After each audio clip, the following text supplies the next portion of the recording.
On today's show, the prospect spotlight is on Linus Eriksson, one of the most projectable centers in the 2024 NHL Draft. We'll break down his game in detail on today's show.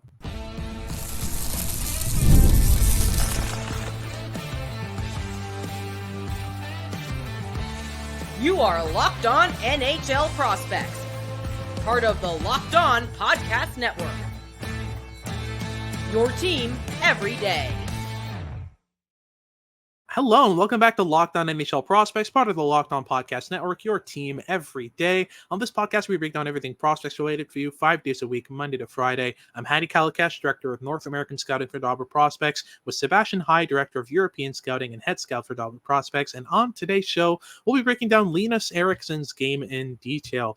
He's a big Swedish center who's been playing in the J20 League and the Allsvenskan this season. So play some pro hockey, play some junior hockey. We'll talk about his puck skills and skating and physicality in the first segment. In our second segment, we'll go into the more in-detail stuff, the toolkit, the habits, the decision-making. And then in our final segment, we'll give our projection for Linus Eriksson, where he ends up on draft day, where he ends up in the NHL, and which team would be the best fit for him. But before I get into any of that, today's episode is brought to you by Ultimate Hockey GM. Ever dreamed of becoming an NHL GM and managing your hockey franchise? Well, now you can with Ultimate Hockey GM. It's completely free, and Locked On listeners get a 100% free boost to their franchise when using the promo code LOCKEDONNHL in the game store. To download the game, just visit hockeygm.app or look it up on the app stores. Ultimate Hockey GM. Start your dynasty today. If you're watching on YouTube, make sure to like and subscribe. Leave us a comment letting us know what you want us to talk about next. And if you're listening on your favorite podcasting platform, as usual, please leave us a rating and review and make sure to make us your first listen of the day. So let's get things started right away here with Linus Eriksson's profile. Talk me through the size, handedness, the teams he's played for, how many points he put up, all that good stuff. For sure. So Linus Eriksson is a 6 foot, 185-pound left shot centerman out of Sweden who played this season split between the J20 and the Hockey Allsvenskan level for Djurgården. At the J20 level, he played 25 games, scored 5 goals and 21 points, so just under a point a game, which goes to show a little bit that this is not an offensive dynamo that we're talking about here. But at Hockey Allsvenskan level, he scored 3 goals and 11 points through 29 games, which is really solid production for a professional player. And he was playing pretty consistent third-line minutes at that level this season. He was definitely in a trusted role for Djurgården, and he even shone in the playoff environment. In the postseason, in the Djurgården's push to qualify for the SHL, he played 12 games and scored 4 goals. No assists, but he scored an overtime winner in that stretch, and was very much a clutch player who was trusted defensively and came up with some big goals when they needed it most. He is a really intriguing player. He's a bit of a playmaker and a play connector, a true two-way centerman, very much a center projection at the NHL level as well. And he really leads by example on the ice. He was Sweden's captain at the U18 World Championships, where he played very well and was very much like the facilitator on the ice, where Alexander Zetterberg was the offensive dynamo, the creator with the puck on his stick, especially on the man advantage. Eriksson was the solid player that was able to really elevate his line mates. And through 7 games at that tournament, he scored a single goal, but added 6 assists for 7 points in as many games. So let's start off here with the puck skills, which are not the strongest part of his entire toolkit. But let's start off with the handling, which I think is perhaps the most subtle, but not necessarily weak part of his toolkit, right? Yeah, for sure. I think it's got an average projection. I don't think there's anything particularly wrong with the handling skill. He's a decent handler when it comes to corralling pucks off of passes and quickly moving them to his backhand to get around a defender, that kind of thing. He's capable of doing that. Along the boards, I feel like his puck protection, his ability to corral pucks off retrievals, off the boards is really well.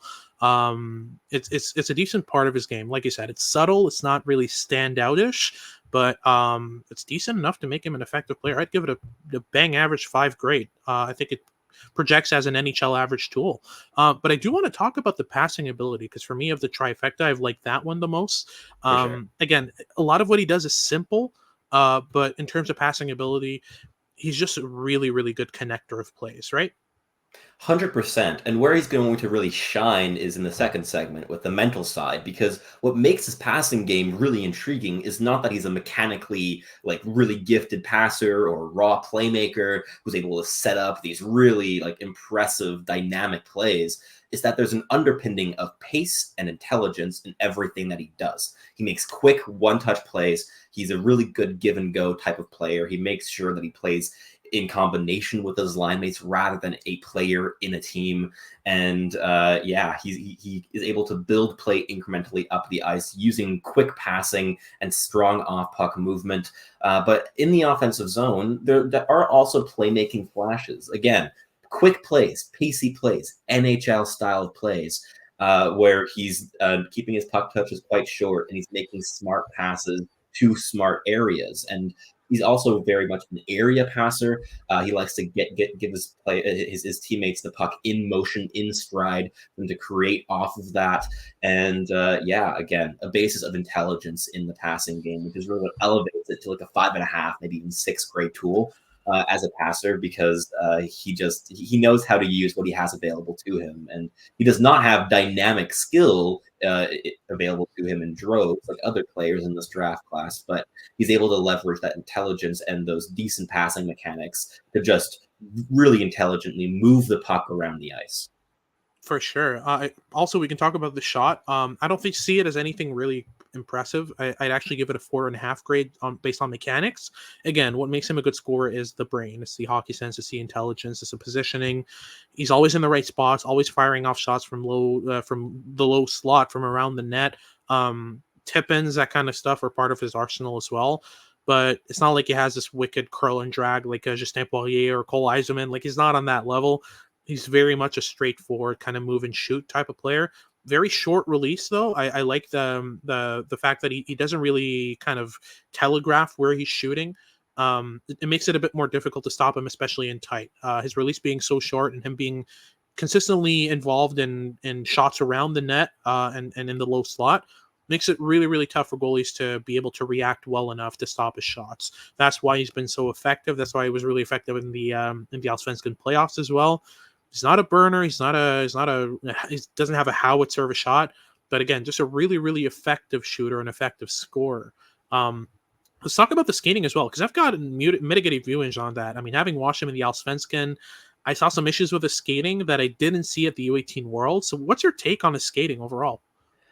A bit like the other tools here, honestly. Again, there's not flash. He's not the most fluid mover in this draft class by any means, but he's very efficient in his movements. He takes smart routes, and he's able to kind of compensate for a lack of high-end skating mechanics in how he moves around the ice. But again, his movement is dictated by his brain rather than his physical tools. And that's one thing that I think we both really appreciate in this game as a whole, is that this underpinning of intelligence is able to elevate all these other tools he has that aren't physically extraordinarily strong, but are effective and well leveraged because of that intelligence that underpins it all. Yeah, for sure. And while we're at it, let's talk about the physical game. I think is a bit of the same factor, but I'd say as well that there's a bit more to work with physically with Linus Eriksson. He's listed at 6 foot and 185. I'm not sure that's entirely accurate. It looked a bit bigger for me at the U18 Worlds, which is the latest tape we had of him.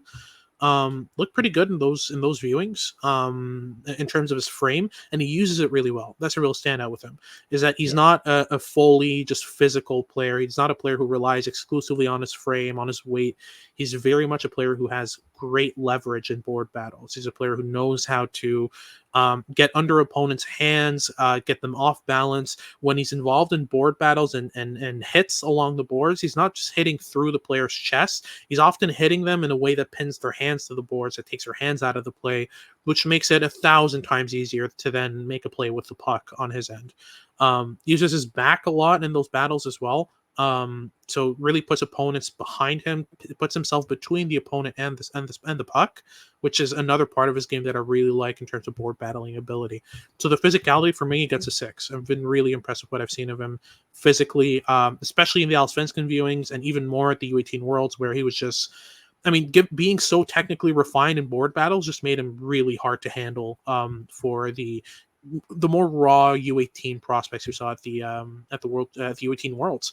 But that's our first segment done. We'll get into our second segment where we talk about the real highlight with Linus Eriksson, the toolkit, the habits, and the decision making. We'll get into that in just a second, but just before, a quick word from our sponsors at Ultimate Hockey GM. Hey, Locked On NHL fans, I want to introduce you to our sponsor, the mobile game Ultimate Hockey GM. Ever dreamed of becoming an NHL general manager, managing your own team, being able to contend with the other general managers in the hockey world like Brad Treliving or Kent Hughes? Well, now's your opportunity to do so. Manage every single strategic aspect of running a hockey franchise, ranging from making moves at the deadline to drafting your own players and making selections in your coaching staff and your scouting staff to elevate your team to the next level. As a hockey fan, you know that there is no true off season. So even when the season's over in game, you're still making moves, whether it be making draft selections or making trades in the off season, or even making your favorite free agent signings. With this game, you are at the helm and you can dictate the pace of your franchise's development. Ultimate Hockey GM is completely free and playable offline. Play as you go, as you want, and when you want to. Locked On Network listeners get a 100% free boost to their franchise when using the promo code Locked On NHL in the game store. So make sure to check it out. To download the game, just visit hockeygm.app or look up Hockey GM in the app stores. Ultimate Hockey GM. Start your dynasty today. Alrighty, so let's move right on to Linus Eriksson's best elements. We'll talk about the more intricate stuff, the more complex stuff in Eriksson's game, the toolkit, the habits, and the decision making. Let's start off with the toolkit here. I think the physicality and ability to make plays off the boards quickly, great combination of tools there. He's a player who loves to get involved in board battles, who seeks them out and seeks them out intelligently. But once he establishes body positioning, that ability to make those one-touch passes we talked about, that's what makes him so effective. That's what makes him such a good retrieval artist, in my opinion, and board battle artist, is that he's not a player who's just content with getting the puck. Before even getting into the board battle, he has a pretty good idea of where he's going to pass it once he gets it, and he inevitably does get it, which I find pretty interesting. But what other parts of his toolkit, so the interaction between his tools, do you really like?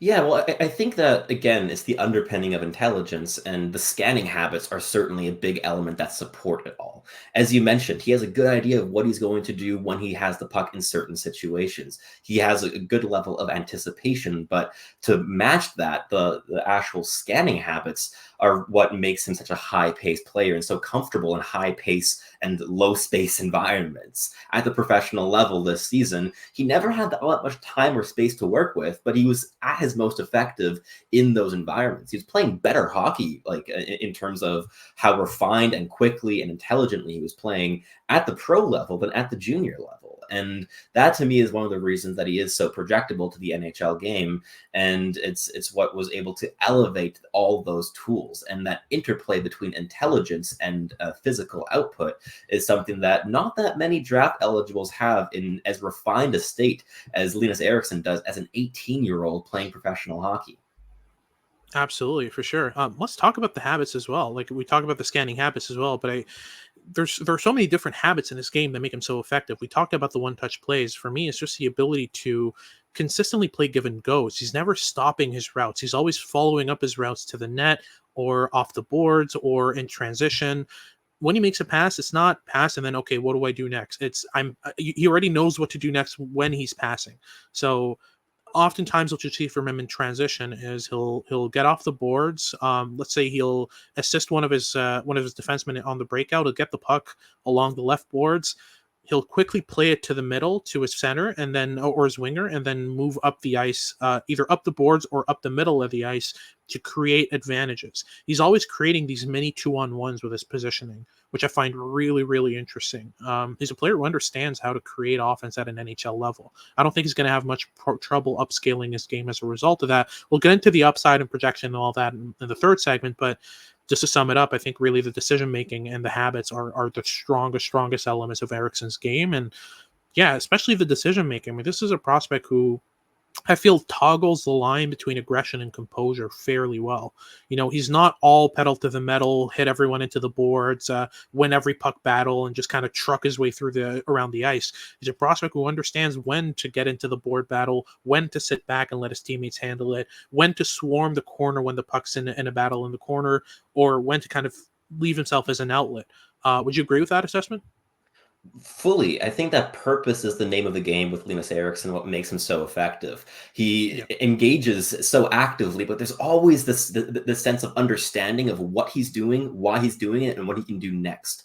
And that level of processing and understanding of his own game and of the game that he's playing in, the opponent he's playing against, is what makes him so projectable. Like, he's so efficient. He doesn't waste movement or momentum. He's not skating around aimlessly ever. He's always planning the next thing, whether it be getting back defensively, covering for a pinching defenseman, or activating offensively, getting to the boards and trying to win a puck battle, or letting his teammates do that work and finding a bit of soft ice in the offensive zone, riding blind spots of defenders. He's always doing something to kind of create an advantage. And obviously it doesn't always work. It never can in a game as chaotic and random as hockey, but there is always this purpose behind what he does. And that's something that makes him so much more refined than almost any other draft eligible this season. Like, he's very much in that top 5% of most refined players in this draft class. So while the upside with him isn't like a top 6 line driver, he does have that complementary game because he is so purposeful, and he always does something that is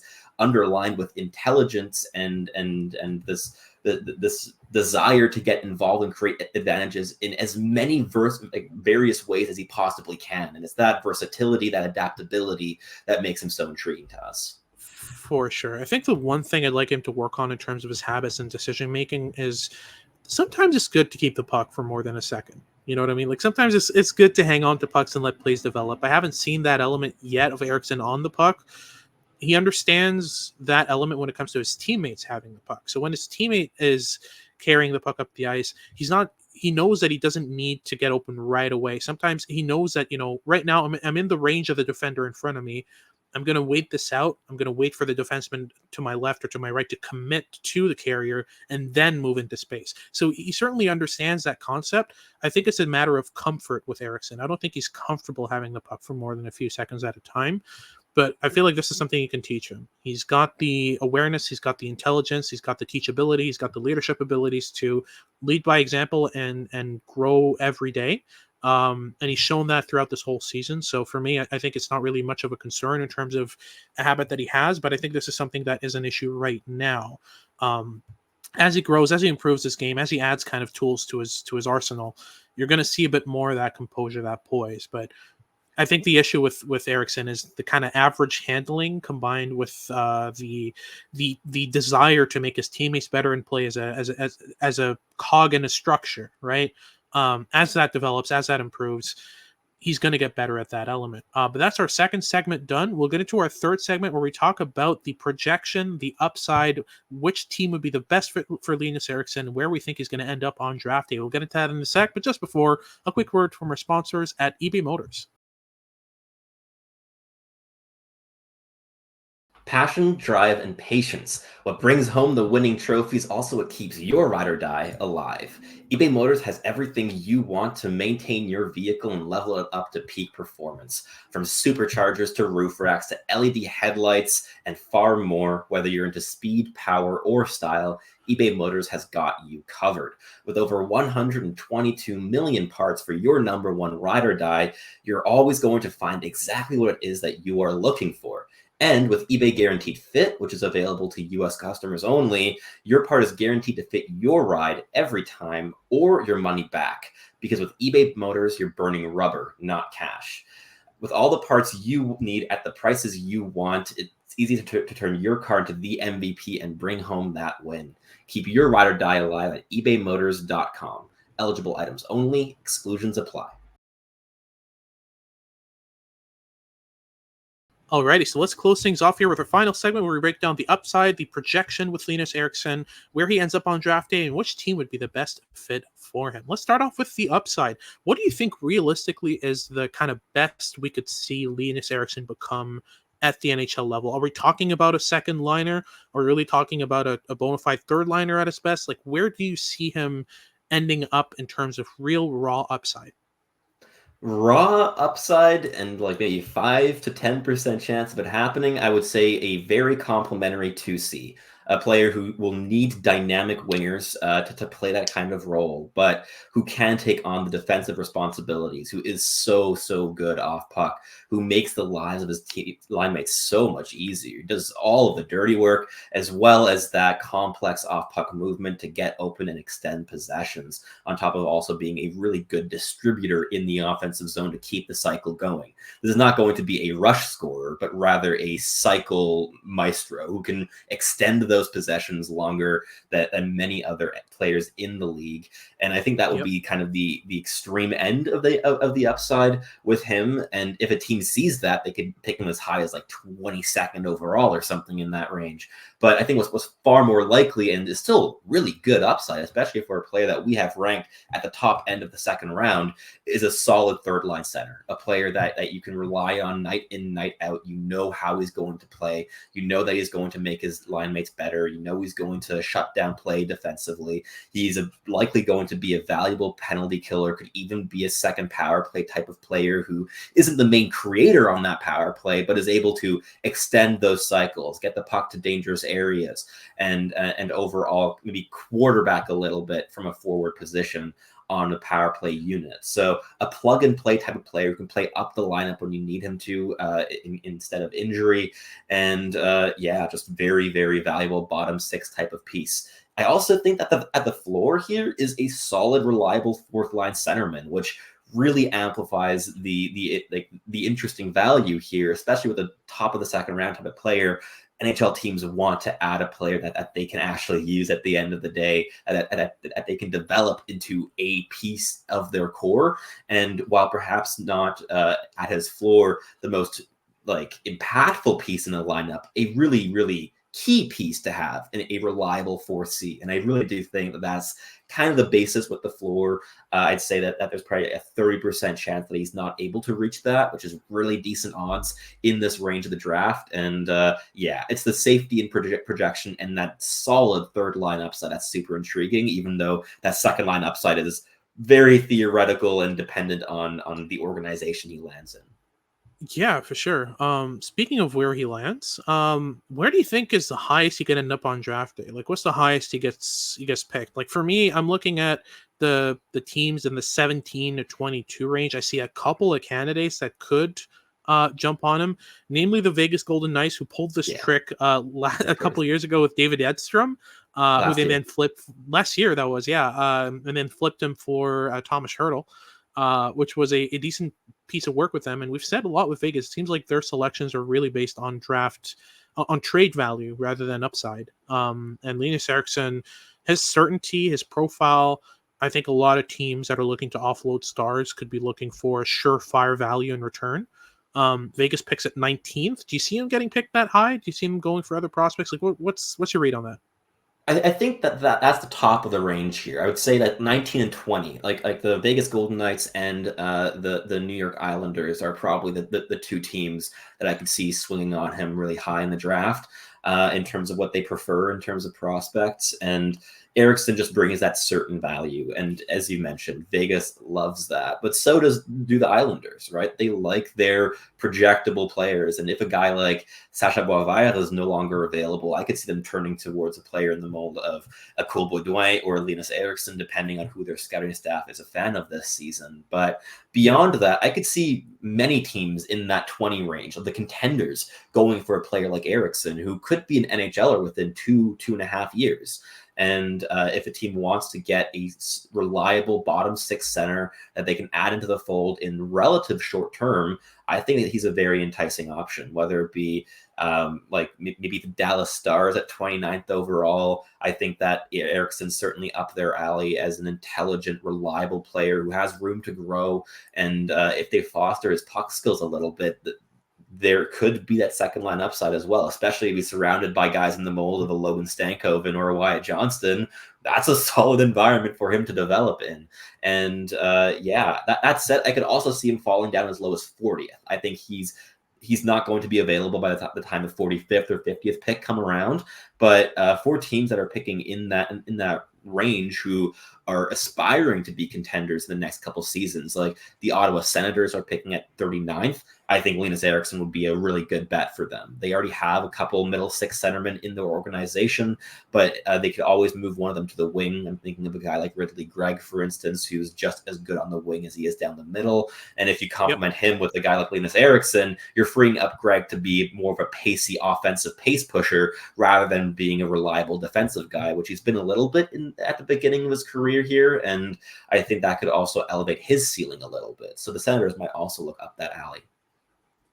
For sure. What do you think of the fit with Detroit? I think they have a pick in the mid-second round, don't they? They're picking at 47th, which I think is like the low end. Like if Eriksson's available at 47, I think he's the guy for Detroit. They love their smart, projectable Swedish centerman. We've seen this. I mean, Marco Kasper, Swedish-based centerman, was obviously an Austrian player, but I think Eriksson is very much up that alley. I'm a bit doubtful that he's going to be available at that stage because his style of play is just so projectable, and he played a strong U18 tournament as Sweden's captain, which I also think is going to raise his draft stock a little bit. And of course, scoring 4 goals in a 14-game playoff run in Hockey Allsvenskan for Jurgården of all programs also kind of attracts that attention. Also a program that was getting a lot of eyes from scouts looking at D-1 talents because of a player like Victor Eklund playing on Eriksson's line for a good chunk of that late season run, and them combining really, really nicely. And the fact that at the professional level, Eriksson's able to elevate and facilitate play for a high-skilled, dynamic, pacey winger like Victor Eklund is certainly something that bodes well for his middle six NHL potential, where he will be surrounded by more dynamic, more skilled, and pacier players, where he can kind of fall into that stabilizing role down the middle.